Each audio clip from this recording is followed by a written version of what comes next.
নমস্কাৰ বন্ধুসকল, আশা কৰোঁ আপোনালোক সকলোৱে ভালে আছে আৰু আপোনালোকৰ প্ৰিপাৰেশ্যন ভাল ধৰণে চলি আছে। গতিকে মই লাষ্ট ভিডিঅ'ত আপোনালোকক কৈছিলোঁ যে আমাৰ কম্পিউটাৰ এক্সামত কেনেধৰণৰ কুৱেশ্যন আহিছিলে বা কেনেধৰণৰ প্ৰেক্টিকেল আমাক কৰিব দিছিলে কম্পিউটাৰ এক্সামত, আৰু লগতে আপোনালোকৰ আহিবলগীয়া যিহেতু SI নতুন পষ্ট ওলোৱাৰ কথা কৈছে আৰু কনষ্টেবলৰো বহুতখিনি পষ্ট আহি আছে। নতুনকৈ কামাণ্ডো বেটেলিয়নৰ ইনফৰমেশ্যন নতুনকৈ পাব্লিছ হৈছে নিউজ পেপাৰ। গতিকে আপোনালোক সকলোৱে ভাল ধৰণে প্ৰিপাৰেশ্যন কৰি থাকক। আৰু আমাৰ এটা সকলোতকৈ ডাঙৰ ভুল আছে যে আমি ফিজিকেলটোত বহুত বেছি গুৰুত্ব দি দিওঁ ৰানিং প্ৰেক্টিছ কৰাত, কিন্তু সেই সমান পৰ্যায়ৰ গুৰুত্ব আমি ৰিটেনত খুব কমকৈ দিওঁ। গতিকে বিশেষকৈ মই যোনটো এৰিয়াৰ পৰা আহিছোঁ, গতিকে সেই এৰিয়াটোত মই নিজে এক্সপিৰিয়েঞ্চ কৰি আহিছোঁ। মোৰ লগ বন্ধুবিলাকেও বা ইন জেনেৰেল ফিজিকেলত বহুত বেছি গুৰুত্ব দিয়া যায়, কিন্তু ৰিটেনত সেইমতে আমি যে দিনটোত বা প্ৰত্যেক দিনে 2-3 ঘণ্টা প্ৰিপাৰেশ্যনৰ নামত দিব লাগে, সেই কথাটো ৰিয়েলাইজ কৰাটো বহুতেই বেছি দৰকাৰী। গতিকে কাম বেক টু টপিক। গতিকে আমাৰ টপিকটো হ'ল কম্পিউটাৰ এক্সাম। গতিকে CBT কম্পিউটাৰ এক্সামত কি আহিছিলে, ক'বলৈ গ'লে কি আহিছিলে তাৰ ওপৰত কিন্তু আপোনালোকৰ কি চাব সেই বস্তুটো ডিপেণ্ড কৰে যদিও, কিন্তু এণ্টায়াৰলি কি আহিছিলে সেই বস্তুখিনিয়ে চাই নাযাব। গতিকে মই ক'ব বিচাৰিছোঁ চিলেক্টিভ আপোনালোকে চাই পিনে নাযাব। গতিকে কম্পিউটাৰ যোনখিনি আহিছিলে এনেকুৱা নহয় যে সেইখিনিয়ে আকৌ আহিব, বা আমাৰ যদি ইজি আহিছিলে এনেকুৱা নহয় যে নেক্সট টাইমো ইজি আহিব।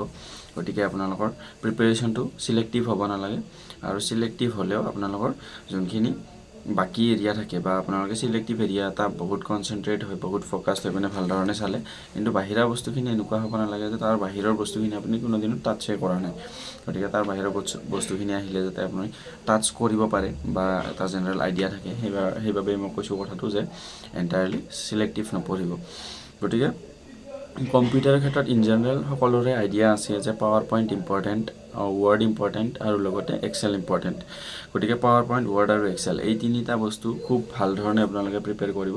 আৰু প্ৰিপেয়াৰ কেনেধৰণে কৰিব মই কওঁ, ইন জেনেৰেল কিবা নহয় কিবা কেইটামান বস্তু ডিফাইণ্ড আছে, সেইকেইটা বস্তুটো চাবই। কেনেধৰণে ফণ্ট কেনেধৰণে চেঞ্জ কৰে, বা আখৰৰ যোনটো ষ্টাইল থাকে সেইটো কেনেধৰণে চেঞ্জ কৰে, বা এটা লাইন আপুনি লিখিলে তাত কেনেধৰণে আপুনি আণ্ডাৰলাইন কৰিব, বোল্ড কেনেদৰে কৰিব, বা যিকোনো এটা লাইন দিব তাৰে এটা পাৰ্টিকুলাৰ ৱৰ্ড তাৰে চাইজটো কেনেধৰণে ডাঙৰ কৰিব, বাকীকেইটাত কেনেধৰণে সৰু কৰিব, এইখিনি জেনেৰেল বস্তু।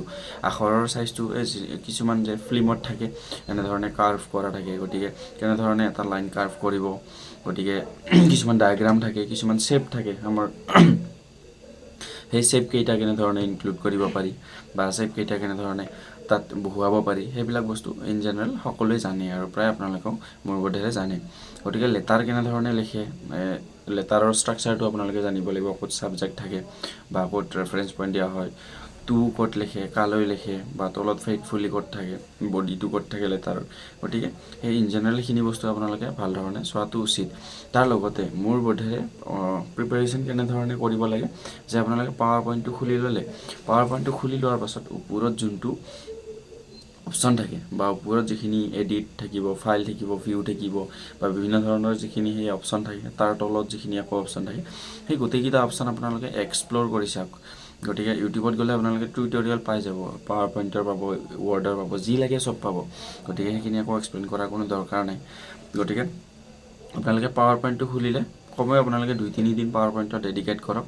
অপশ্যন কেইটাত কি আছে, কোনটো অপশ্যনত কি ফিচাৰ্ছ আছে, সেইখিনি আপোনালোকে এক্সপ্ল'ৰ কৰক, কোনটো কৰিলে কি হয়। তাৰপিছত ৱৰ্ডৰটো আপোনালোকে সেনেধৰণে এটা বস্তু এৰি নিদিব।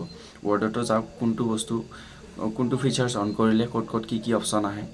তাৰপাছত পাৱাৰ পইণ্টত এক্সেলত বিশেষকৈ আপোনালোকে ফৰ্মুলা কেইটা চাব, এভাৰেজ উলিওৱা বা বিভিন্ন ধৰণৰ ফৰ্মুলা এপ্লাই কৰি, প্লাছ কৰা, মাল্টিপ্লাই কৰা, গড় উলিওৱা। গতিকে ফৰ্মুলা এপ্লাই কৰি সেই ফৰ্মুলাকেইটা মনত ৰাখিব। গতিকে এইবিলাকেই ইন জেনেৰেল, একচেপ্ট আপোনালোকে বহুত বেছি টান বস্তু চাব নালাগে। আপোনালোকে ৱৰ্ড, এক্সেল আৰু পাৱাৰ পইণ্ট এই তিনিটা বস্তু খুব ভাল ধৰণে চাব। গতিকে এই তিনিটাৰ বাহিৰত হাৰ্ডলি কিবা কুৱেশ্যন থাকিব মোৰ মতে, আৰু যদি থাকেও সেইখিনি আপোনালোকৰ প্ৰেক্টিছত থাকে, ফটোশ্বপ কিবাকিবি। গতিকে এডিটিঙৰ কাম সকলোৱে আজিকালি প্ৰায়ভাগে জানে, যিবিলাকে মোবাইল চলাই ভাল ধৰণে ফটো আপলোড কৰি থাকে। গতিকে বাকী বস্তুখিনি ইমান টেনশ্যন ল'বলগীয়া নাই, খালি আপোনালোকে বেছি চিলেক্টিভ হৈ নপৰিব যে এইকেইটা স্পেচিফিক বস্তু এইকেইটাই চাম। হয় কেইটামান ব্ৰড এৰিয়া এটা থাকে য'ত আপোনালোকে বেছি ফ'কাছড হ'ব লাগে, সেইকেইটা বস্তু বেছিকৈ প্ৰেক্টিছ কৰিব। তাৰ বাহিৰেও বাকী বস্তুখিনি মই যেনেকৈ ক'লোঁ ৱৰ্ড, পাৱাৰ পইণ্ট আৰু এক্সেল, বাকী অপশ্যনকেইটাও এক্সপ্ল'ৰ কৰি যাব, বাকী ফিচাৰ্ছখিনিতনো কি কি আছে। গতিকে মোৰ বোধেৰে সেনেধৰণে যদি আপোনালোকে কম্পিউটাৰ প্ৰিপেয়াৰ কৰে, বৰ বেছি এসপ্তাহ আপোনালোকৰ কম্পিউটাৰত যদি আপোনালোকে দি দিয়ে, তেতিয়াহ'লে কম্পিউটাৰ এক্সামত যোনটো একদম ক্ৰুচিয়েল এটা মাৰ্ক থাকে, য'ৰ কণ্ট্ৰিবিউশ্যনটো মেৰিট লিষ্টত অহাৰ কাৰণে খুব বেছি ইম্পৰ্টেণ্ট। গতিকে আমি নিজে ফিল কৰিছোঁ নিজৰ এক্সাম দি পিনে যে কম্পিউটাৰৰ মাৰ্কটোৱে কিমান বেছি ডিফাৰেঞ্চ আনি দিছে। গতিকে কম্পিউটাৰত আপোনালোকে সেনেধৰণে প্ৰিপেৰেশ্যন কৰিলে মোৰ বোধেৰে আপোনালোকে লাভৱান হ'ব। আৰু প্ৰিপেৰেশ্যন ভাল ধৰণে কৰি থাকক। ভিডিঅ' চেষ্টা কৰিম আপোনালোকক মাজে মাজে প্ৰভাইড কৰিবলৈ। আৰু বহুতে ৰিকুৱেষ্ট কৰে যে কি পঢ়িব লাগিব বা কেনেধৰণে প্ৰিপেৰেশ্যন কৰিব লাগিব। ইন ডিটেইল বস্তুবিলাক কভাৰ কৰা এতিয়া সম্ভৱ নহয়, কাৰণ ট্ৰেইনিঙত বহুত বেছি টাইম আমাৰ বহুত কম টাইম পোৱা যায়। গতিকে তাৰ মাজতেই যিখিনি পাৰোঁ ইনফৰ্মেশ্যন আপোনালোকক দিবলৈ চেষ্টা কৰোঁ।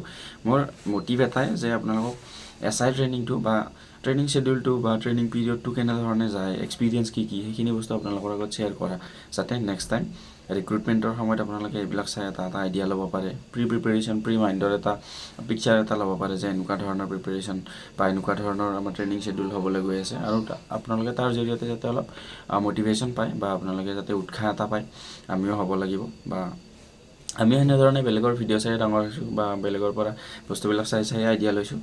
গতিকে যাতে আপোনালোকে এটা আইডিয়া ল'ব পাৰে, তাৰেই মটিভটো আগত ৰাখি পিনে মই সৰু ভিডিঅ'বিলাক আপোনালোকৰ আগত দাঙি ধৰিবলৈ চেষ্টা কৰি আছোঁ। গতিকে ভিডিঅ'টো চাই মোৰ বোধেৰে আপোনালোকে ভাল পালে। আৰু ৰিকুৱেষ্ট এটাই থাকিব যে খুব বেছি চিলেক্টিভ হৈ নপৰিব প্ৰিপেৰেশ্যনত, বাহিৰা বস্তুখিনিৰো অলপ এক্সপ্ল'ৰ কৰিব, যাতে আপুনি এক্সপেক্ট কৰাৰ বাহিৰতো যদি বস্তু আহে এটলিষ্ট আপুনি টাচ কৰিব পাৰে। গতিকে ধন্যবাদ। আপোনালোক সকলোৱে ভাল ধৰণে প্ৰিপেৰেশ্যন কৰি থাকক। আপকামিং যিবিলাক পষ্ট আহি আছে আপোনালোকে নিশ্চয় এটা পষ্ট ল'ব পাৰিব বা আপোনালোকে নিশ্চয় যিটো ভাবি লৈছে মনত সেইটো কৰিব পাৰিব মোৰ বোধেৰে। আৰু মই আপোনালোকৰ শুভকামনা আৰু লগতে সফলতা কামনা কৰিছোঁ। ধন্যবাদ।